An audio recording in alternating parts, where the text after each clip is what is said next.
And that's why a purpose statement is important to us because it clarifies who we were uniquely created to be. And then we identify with that and we live it. And actually, in the end, it makes decisions so much easier because it's clarified. We know who we are. It's Mhm. authentic. It's defined. Purpose statements help you focus your life and help with decisions you make going forward.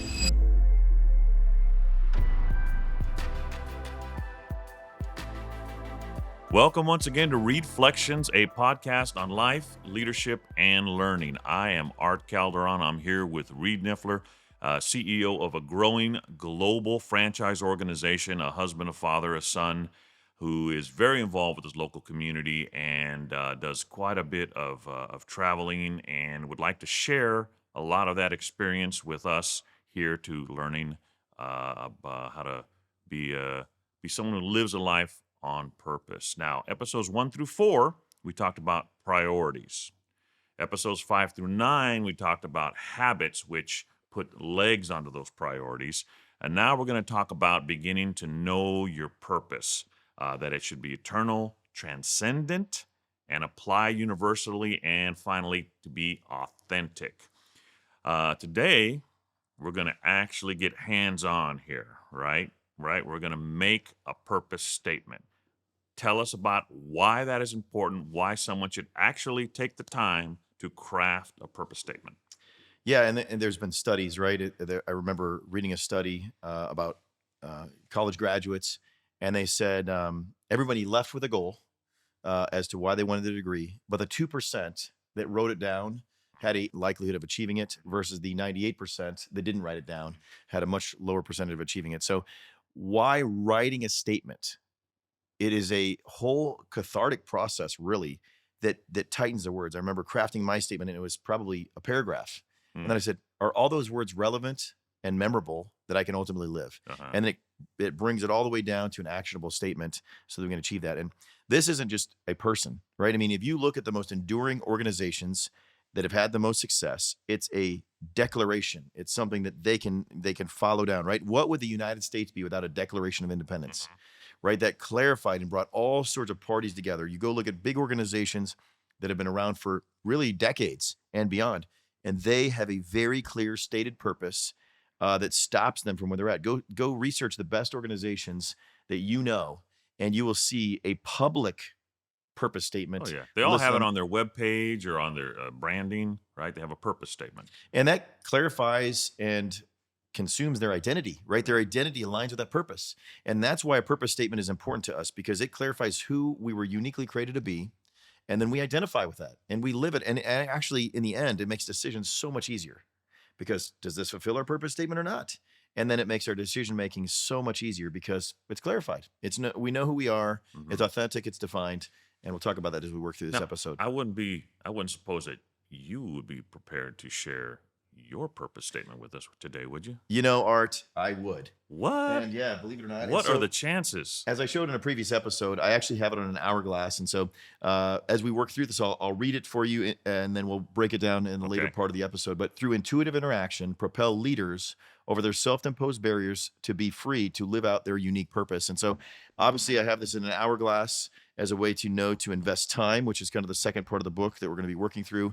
But this clarifies for me everything that's there, and we can kind of work through, how and when I would apply that over time. Cool. Cool. Cool. Cool. Well, how does this help you to navigate your life and your work and your family and so forth? How did crafting this and referring to this, how did that do that for you? So first of all, when I crafted it, it's like, this is who I am, right? I left there and I'm like, this is who I am. And I couldn't stop but sharing it with all those, key people in my lives, right? Whether it's at work or whether it's at home. I said, uh, and they're like, that is you, right? And so you get affirmation, that process of like illuminating, right? They say there's 2 days in your life that are super memorable: the day you were born and the day you realize why. Right. right. And that's essentially clarifying your purpose. And that's what it Uh-huh. was like for me. It's like, wait a minute, I've been living my entire life around this as a default. Uh-huh. But ultimately, now that it's clarified, it makes it so much easier. Right. And immediately your whole disposition changes. Right. Now, you don't you talk about the affirmation you received.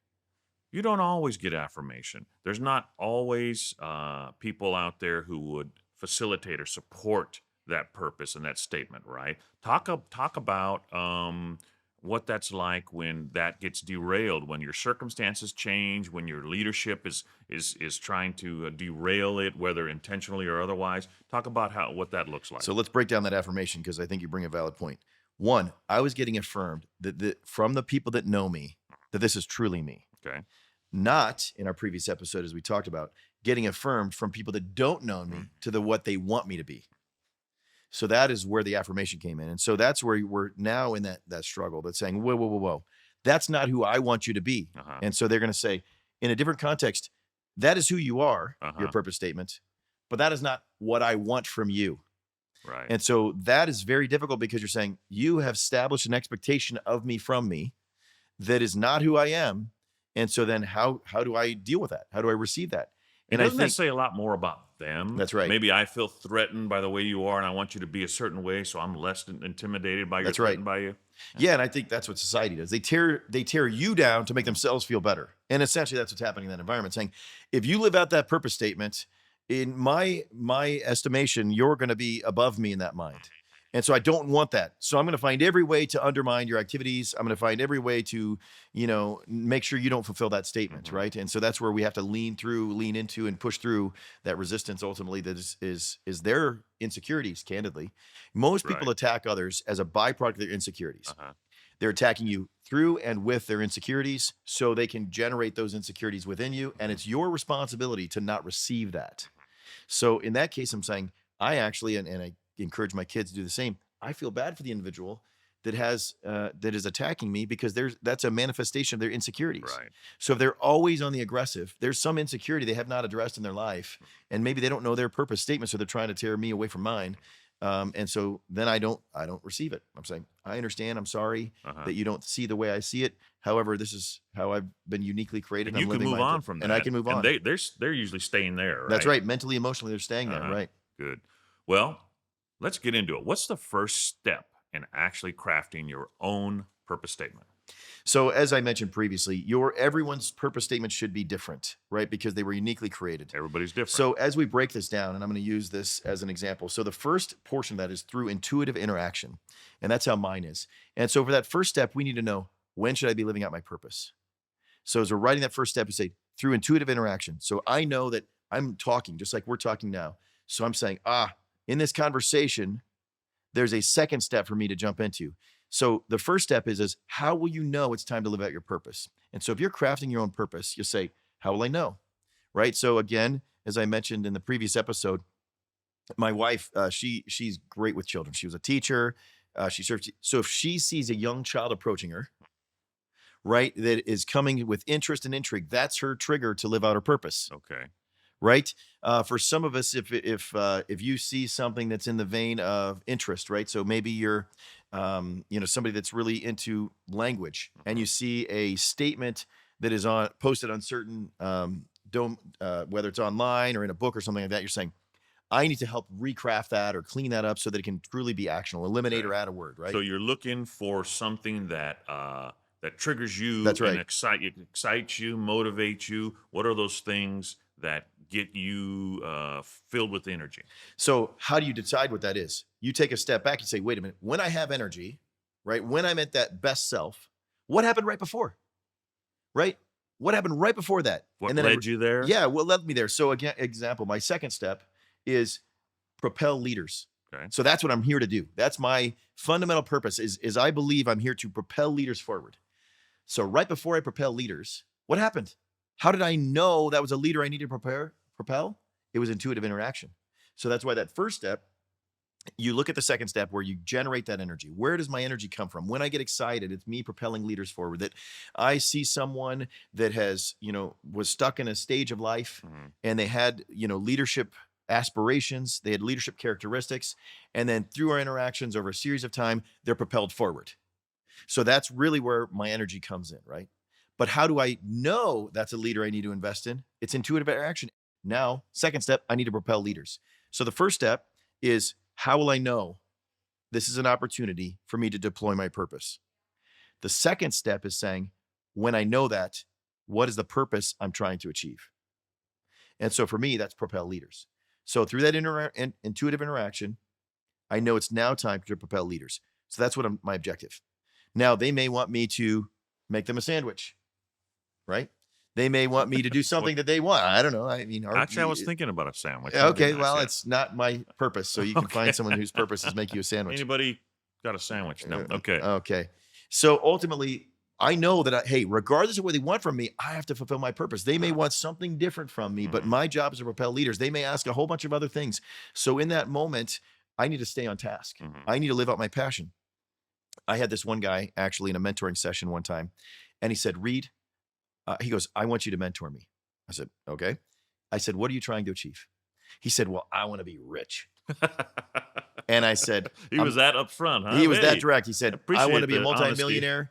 And someone told me that you've had success in life. So, get mentored by somebody that's gone that path that you Uh, want to go. And so that's when I just said, I'm not going to mentor you. I said, I'm here to propel you as a leader. uh-huh. And I want to do so transcendently, authentically, universally, and ultimately eternally. The money may come, Right. right? But that's not That's singular. that can't be the So purpose. money is not the purpose. Mhm. And so I said, I'm not going to mentor you. Why? Okay. Because I'm not propelling a leader there. Yeah. I'm giving somebody that perceptibly seems entitled, I guess, to being a multimillionaire because that is his definition of success did not align with one I wanted to invest my time in. Yeah. And so that's where he was asking for something, me to mentor him. And sure, I could have probably helped him and given him some ideas and paths, and he could otherwise applied those. But that wasn't propelling a leader.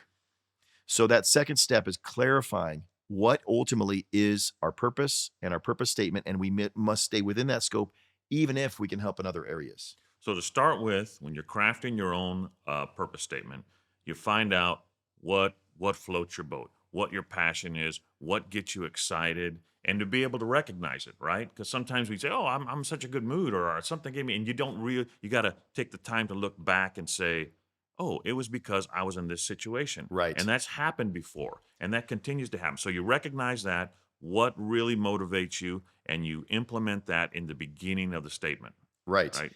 So when I hear through intuitive interaction, I see opportunity. Mhm. And that opportunity is for me to fulfill my purpose.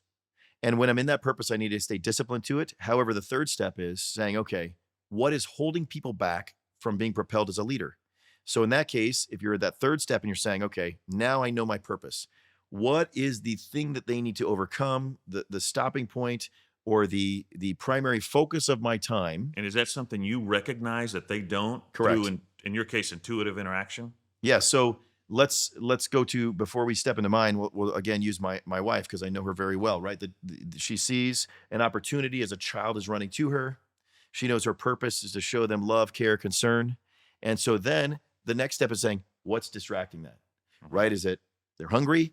Is it they need a hug? Is it that Mhm. they need just affirmation, love, training, direction? Mhm. And that's what's next. Right. So that's that third step for me in my steps. It's intuitive interaction, propel leaders over their self imposed barriers.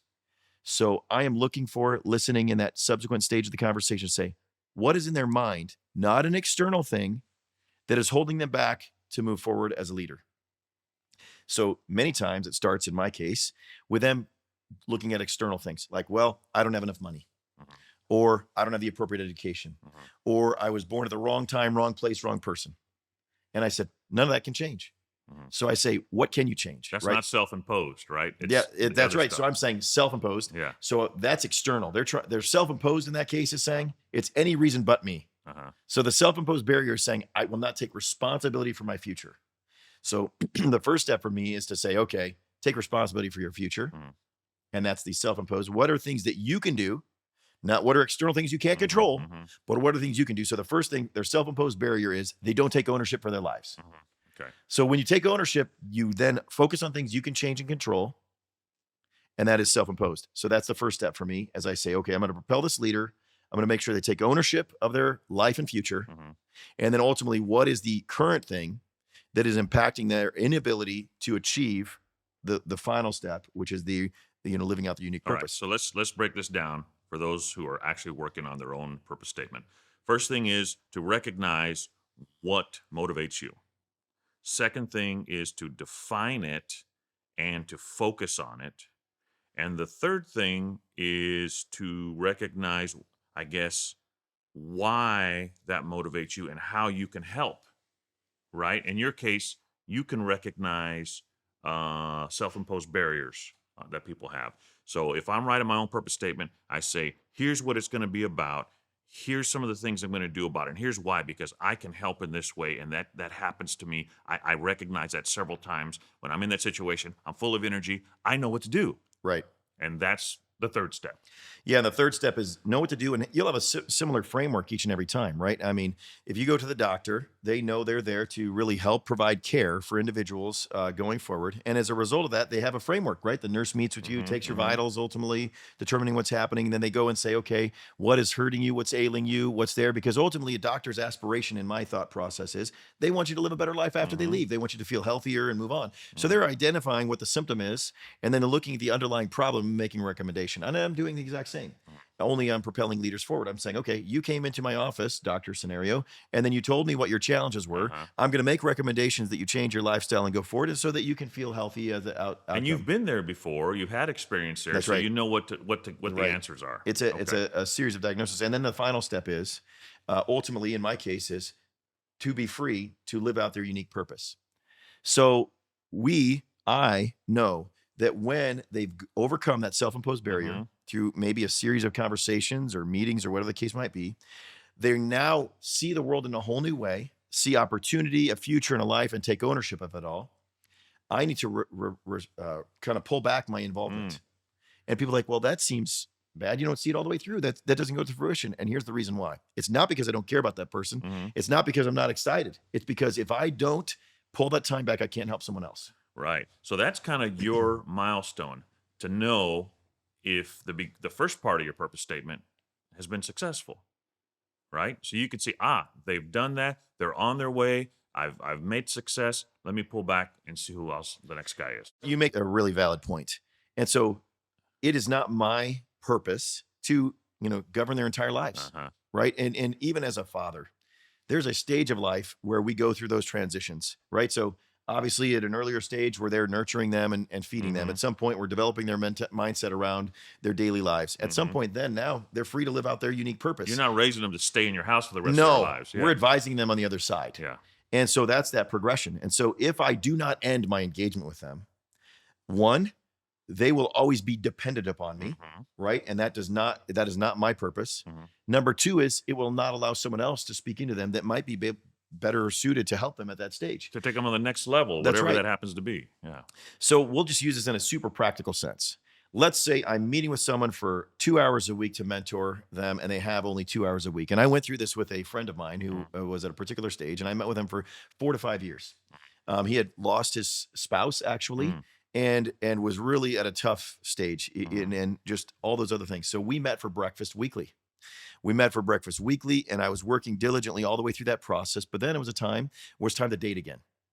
And so I was like, okay, I need to remove this time from them because I'm not dating him. You know what I mean? I'm already married, everything else. So would never work. That would just never work, right? And so I'm like, okay, we need to relax our time. And so through that time, I went to every other week. I went once a month. They ultimately got married. And they're now married to and living together. And that was where I really recognized that as saying that allows someone else that is probably more suited for the next stage of life to be involved in their life. And so that's why we must pull back. And trust me, in that moment, they're going to say, no, I need you here. We got to meet again. I'm either two things. One, not going to be able to invest that time to others who I've subsequently did. And number two, I'm inhibiting their ability to grow. I want you to share one more time your purpose statement with us. So through intuitive interaction, propel leaders beyond their self-imposed barriers to live out their unique purpose in life. A purpose statement. Outstanding. We would like for our listeners to share their purpose statements with us, right? We would like you to go ahead and put that in the comments. Maybe it's something we can learn.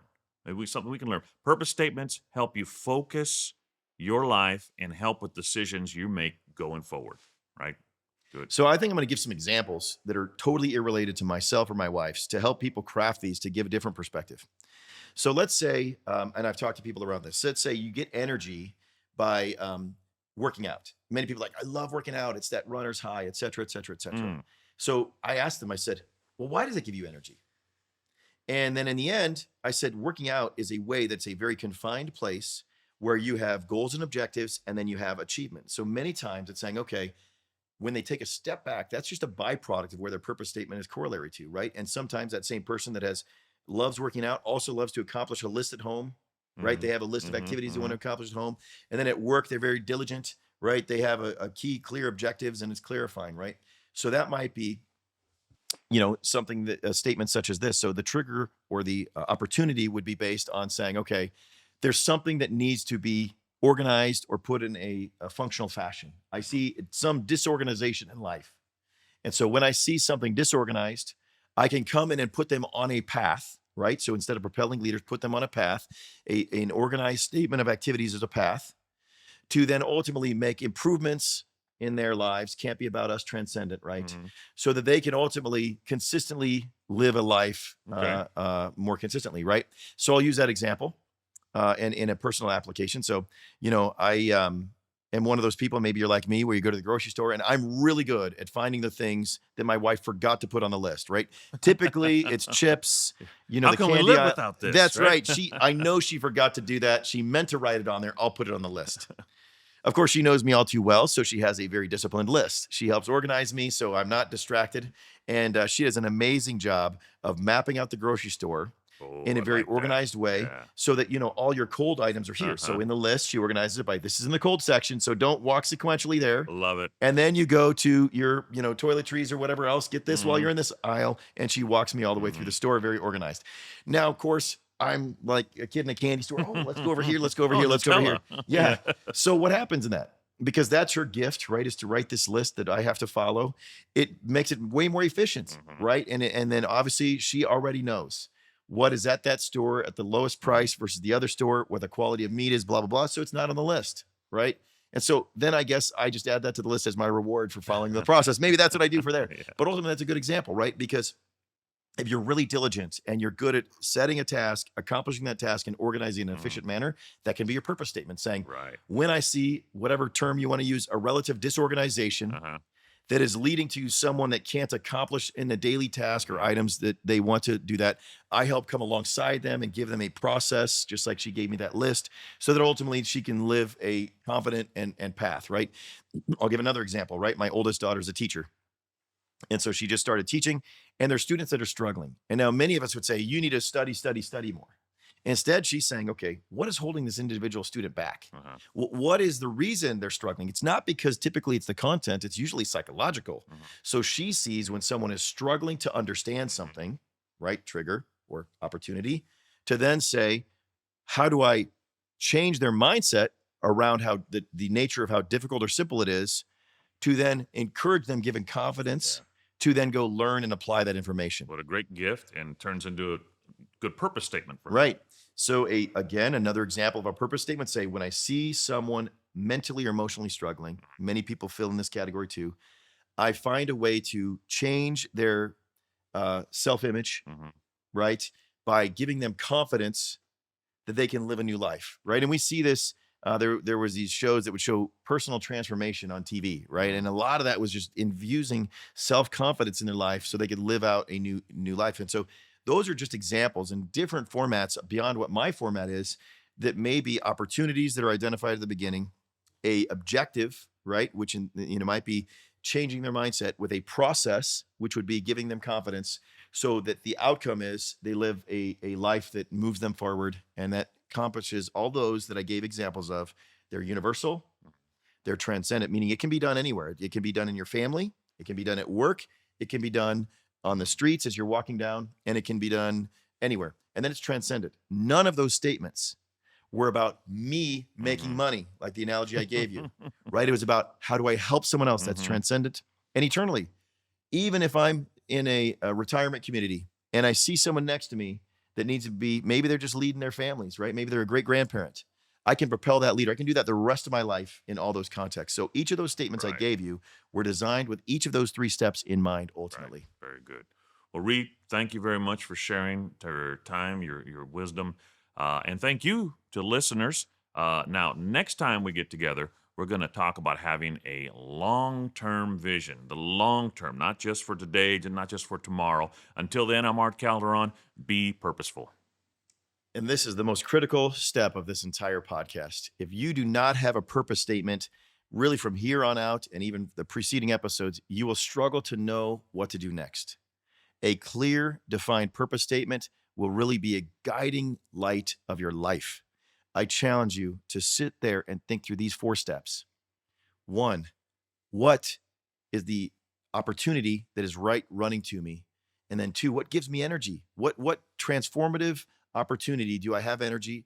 Then 3, what's the process I'll walk that person through to leverage my purpose, leverage my opportunity, purpose, and then process, and then when will I know that my role here is done so that others can step into that? If you follow those 4 steps, write down a statement, craft it and clean it, send it and put it in the comments. I'll personally review that and then can provide feedback for you so that you can have a process to live out your purpose. This is such a critical turning point, and I challenge you to stop right now, turn off this podcast, and begin your sentence. We'll see you next time.